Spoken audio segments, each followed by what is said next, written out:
America में immigrants के खिलाफ माहौल और भी ज्यादा सख्त होता जा रहा है। डोनाल्ड ट्रंप एडमिनिस्ट्रेशन ने अब एक और बड़ा फैसला लिया है और फेडरल जज की मंजूरी के बाद ये फैसला अब ऑफिशियली लागू होने जा रहा है।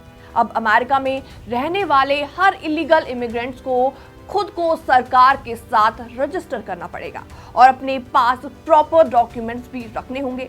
जी हाँ, अगर आप अमेरिका में बिना कानूनी स्टेटस के रहते हैं तो अब आपको अपनी पहचान, फिंगरप्रिंट्स और एड्रेस फेडरल गवर्नमेंट के पास दर्ज कराना जरूरी हो गया है। और ये पूरा फैसला उस एग्जिस्टिंग कानून के आधार पर लिया गया है जो कहता है कि कोई भी नॉन सिटीजन अमेरिका में रहता है उसे गवर्नमेंट को अपनी पूरी जानकारी देनी पड़ेगी।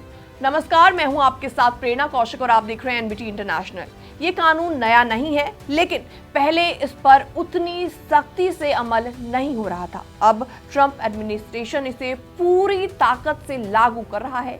जज ट्रेवल, जो कि खुद ट्रंप के द्वारा नियुक्त किए गए थे, उन्होंने कहा है कि जो संगठन इस फैसले को रोकना चाहते थे उन्हें ऐसा करने का लीगल स्टैंडिंग नहीं है। इसके अलावा डिपार्टमेंट ऑफ होमलैंड सिक्योरिटी के मुताबिक जो लोग पहले से अमेरिका में 30 दिन या उससे ज्यादा समय से रह रहे हैं उनके लिए इस शुक्रवार तक रजिस्ट्रेशन करना इंपॉर्टेंट है। डिपार्टमेंट ऑफ होमलैंड सिक्योरिटी के मुताबिक जो लोग पहले से अमेरिका में 30 दिन या उससे ज्यादा समय से रह रहे हैं उनके लिए रजिस्ट्रेशन करना अनिवार्य है, इंपॉर्टेंट है। सेक्रेटरी क्रिस्टी नॉम ने साफ साफ शब्दों में बोला था कि जो लोग गैर कानूनी तरीके से अमेरिका में रहते हैं वो तुरंत देश को छोड़ के चले जाएं। अगर वो ऐसा करते हैं तो बाद में उनके पास आने का ऑप्शन भी होता है।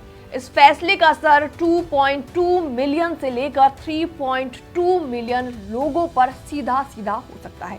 अगर आप 14 साल या उससे ज्यादा उम्र के हैं और आपके पास कोई लीगल इमिग्रेशन स्टेटस नहीं है तो आपको खुद को रजिस्टर करना ही पड़ेगा। और जो बच्चे 14 साल से छोटे हैं उनके लिए पेरेंट्स या गार्जियंस को रजिस्ट्रेशन करवाना इंपॉर्टेंट है। जो लोग रजिस्टर नहीं करेंगे उन्हें जेल जाना पड़ सकता है और इसी के साथ भारी जुर्माना भी भरना पड़ सकता है।